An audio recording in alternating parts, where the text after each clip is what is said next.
Hi guys, I am Brajpal. Welcome है आपका BP classes में। आज हम क्लास 12 के भौतिक विज्ञान के पहले चैप्टर की पहली हेडिंग कूलाम के नियम के बारे में चर्चा करेंगे। आइए, कूलाम ने क्या कहा था। कूलाम ने 1785 ईस्वी में फ्रांस के वैज्ञानिक थे ये। उन्होंने बताया था कि यदि दो बिंदु आवेशों को परस्पर रखा जाए, एक साथ रखा जाए, तो उनके बीच एक बल लगता है। वो बल क्या क्या कार्य करता है, वो बल किस प्रकार का हो सकता है, उसके बारे में बताया था इन्होंने। देखिए क्या होता है। दो बिंदु आवेश, बिंदु ए मान लिया इसे मैंने, बिंदु बी मान लिया इसे, इस पर आवेश Q1 रख लिया, इस पर आवेश Q2 रख लिया, और इन दोनों के बीच की दूरी क्या मान ली, R मान ली। आप लोग R की जगह पर कुछ भी मान सकते हैं। और क्या होता है, इसके बीच एक बल कार्यरत है। बल क्या है, ये वैद्युत बल है। अब वैद्युत बल कार्य कर रहा है। ये वैद्युत बल क्या होता है, दो प्रकार का होता है। जैसा कि आप जानते होंगे, चालक क्या होते हैं। चालक वे पदार्थ होते हैं जिनमें विद्युत धारा प्रभावित हो जाती है, और चालक वे होते हैं जिनमें धारा प्रभावित नहीं होती है। तो होता क्या है, चलो वो तो बात अलग रही इसमें। तो बिंदु ए और बिंदु बी के बीच जो बल लग रहा है यहाँ पर वैद्युत बल है, और ये वैद्युत बल दो प्रकार का होता है। कैसे होता है, देखो मैं बता रहा हूँ, ये रफ पेज है मेरा। होता क्या है, अगर बिंदु आवेश ये Q1 है, ये आपका Q2 है, और ये अगर प्लस का है और ये भी प्लस का है, या मान लो सपोज ये माइनस का है और ये भी माइनस का है, तो होता क्या है बच्चों, ये दो बिंदु आवेश दोनों जो हैं समान आवेश के। देखो प्लस है यही प्लस है, माइनस है यही माइनस है, दोनों अगर प्लस के हैं या माइनस के हैं, तो इनको बोलते हैं सजातीय। क्या बोलते हैं बच्चों, सजातीय। और सजातीय मतलब है समान जाति के लोग। क्या होते हैं मेरे बच्चों, समान जाति के लोग। और तुम्हें पता है समान जाति के लोग आपस में क्या करते हैं, एक दूसरे की घृणा करते हैं, ईर्ष्या करते हैं। इसलिए इनके बीच जो बल लगता है, प्रतिकर्षण बल लगता है। क्या लगता है बच्चों, प्रतिकर्षण बल। प्रतिकर्षण बल क्यों लगता है, क्योंकि ये एक समान आवेश है, इसलिए एक समान आवेश। प्रतिकर्षण बल बोल लो या प्रतिकर्षण वैद्युत बल बोल लो, बात इसमें एक है। अब दूसरा जो बल लगता है, अगर मान लो सपोज डेट कर लो, ये प्लस का है और ये माइनस का है, या आप लोग कहो कि सर ये माइनस हो और ये प्लस, तो भी होता क्या है, ये प्लस के लिए आपने ये माइनस अलग अलग, मतलब यह है विजातीय आवेश। कौन सा आवेश है बच्चों, विजातीय आवेश। जब विजातीय आवेश है, ये विजातीय आवेश है। विजातीय आवेश मतलब विभिन्न जाति के लोग। क्या मेरे बच्चों, विभिन्न जाति के लोग। अब विभिन्न जाति के लोग क्या कहते हैं, विभिन्न जाति के लोग। आपको मालूम है, गांव में कोई दो परिवार रह रहे हैं और दोनों परिवार अलग अलग गांव के हैं या अलग अलग कहीं के रहने वाले हैं, तो वो क्या करते हैं, अपना आपस में मिलजुल कर रहते हैं और अपना अपना काम करते हैं। आपस में मिलजुल कर रहते हैं लेकिन काम अपना अपना करते हैं। तो इसलिए ये होता है, मिलजुलने की वजह से इनके बीच जो बल लगता है, वो लगता है आकर्षण बल। कौन सा लगता है, आकर्षण बल। और आकर्षण बल को और प्रतिकर्षण बल को, इन दोनों को बल को एक नाम दिया गया, वो है वैद्युत बल। किस नाम से दिया गया, वो है वैद्युत बल। अब देखिए, अब हम समझाते हैं। आइए बच्चों देखते हैं कूलॉम का नियम क्या कहता है। देखो मैंने लिखा है ये, इस नियम के अनुसार स्थिर, देखो स्थिर ए और बी, स्थिर दो बिंदु आवेशों, देखो Q1 है ये Q2 है, दो बिंदु आवेशों के बीच लगने वाला वैद्युत बल, इस वैद्युत बल को बोलते हैं आकर्षण बल या प्रतिकर्षण बल। मैंने देखो बच्चों अभी समझाया था आकर्षण बल प्रतिकर्षण बल में, कि अगर सजातीय होंगे तो प्रतिकर्षण बल रहेगा, विजातीय होंगे तो आकर्षण बल रहेगा। क्लियर। इन दोनों बलों को किस नाम से पुकारा गया था, वैद्युत बल।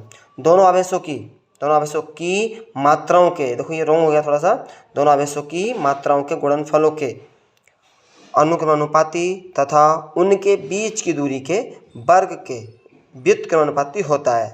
अब क्या लिखा था मैंने, देखो यहाँ पर माना दो बिंदु आवेश Q1 व Q2 हैं तथा इनके बीच की दूरी R है। तब आप ये लाइन चाहो तो लिख सकते हो और नहीं चाहो तो कोई दिक्कत वाली बात नहीं है।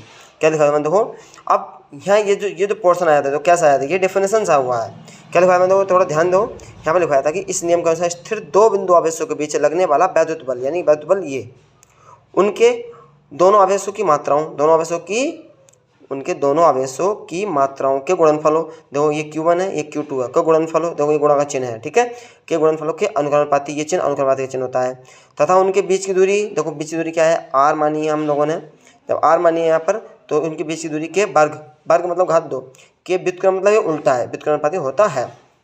अब क्या करा हमने, समीकरण 1 और 2, देखो समीकरण 1 और 2 से क्या करा हमने, ये f और f दोनों बराबर हैं तो इसको एक बार लिख लेंगे, अनुपाती का चिन्ह एक बार आ जाएगा, Q1 Q2 ऊपर है, ऊपर आ गया, और बेटा ये r² नीचे है तो नीचे आ गया, ये चिन्ह हटेगा, ये चिन्ह हटने के बाद क्या रहेगा, f बराबर k आ जाएगा Q1 Q2 upon r², k क्या है, k है नियतांक, k क्या है, एक नियतांक जिसे बोलते हैं कांस्टेंट बोलते हैं। निष्कर्ष निकालेंगे हम इसके, देखो के क्या है यहाँ पे नियतांक है। अब निष्कर्ष क्या होता है, निष्कर्ष क्या है इसमें, यदि बिंदु आवेश निर्वात यानी कि वायु में स्थित हो तब के बराबर क्या होता है, के बराबर जो होता है बेटा, मैंने ये डायरेक्टली लिख दिया है, देखो के का जो वैल्यू होती है, के बराबर जो होते हैं 1/4 पाई एप्सिलॉन नॉट होता है के का मान। जब के का मान 1/4 एप्सिलॉन नॉट होता है तो हमने क्या करा, इसको समीकरण 3 पुट कर दी। जब समीकरण 3 पुट के की वैल्यू इसके ऊपर रख दी, देखो ये रखा के यानी f बराबर, यानी कि f बराबर, देखो ये थोड़ा सा मिस्टेक हो गया है ये, क्योंकि यहाँ f लिखना था, फर्स्ट टाइम है बेटा इसलिए थोड़ा f बराबर 1/4 Q1 Q2 अपॉन r², इसे एप्सिलॉन नोट या 0 बोलता हूँ। वैसे क्या है ये एप्सिलॉन नोट है निर्वात की वैद्युतशीलता।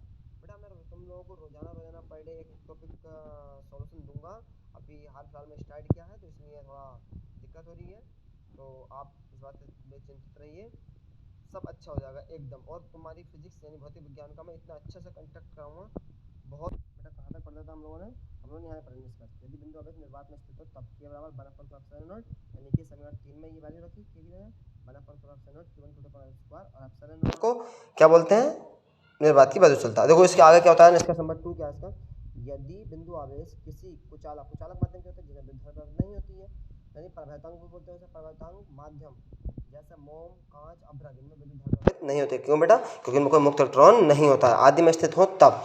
के की वैल्यू क्या होती है, 1/4 एप्सिलॉन नॉट, के समीकरण 3 से, समीकरण 3 कहाँ थी, समीकरण 3 देखो ये थी, है ना, के की जगह पर देखो बेटा, के की जगह रखते हैं 1/4 एप्सिलॉन नॉट के Q1 Q2 अपॉन r², और के क्या है, माध्यम का परावैद्युतांक, माध्यम का परावैद्युतांक। अच्छा, हम एप्सिलॉन नॉट के को हम ऐसे भी लिख सकते हैं, कैसे, एप्सिलॉन नॉट के को ओनली एप्सिलॉन भी लिख सकते हैं। फिर क्या सूत्र बन जाएगा बेटा, f बराबर 1/4 पाई एप्सिलॉन नॉट के एप्सिलॉन, यानी 1/4 pi epsilon into Q1 Q2 upon r²। Epsilon क्या होता है बेटा, परावैद्युतांक की वैद्युतशीलता। और प्रयोग द्वारा जो साइंटिस्ट ने के हो या 1/4 एप्सिलॉन नॉट हो या 1/4 पाई एप्सिलॉन हो, खाली इसकी जो वैल्यू होती है 9 × 10⁹ न्यूटन मीटर स्क्वायर प्रति कूलम स्क्वायर होती है।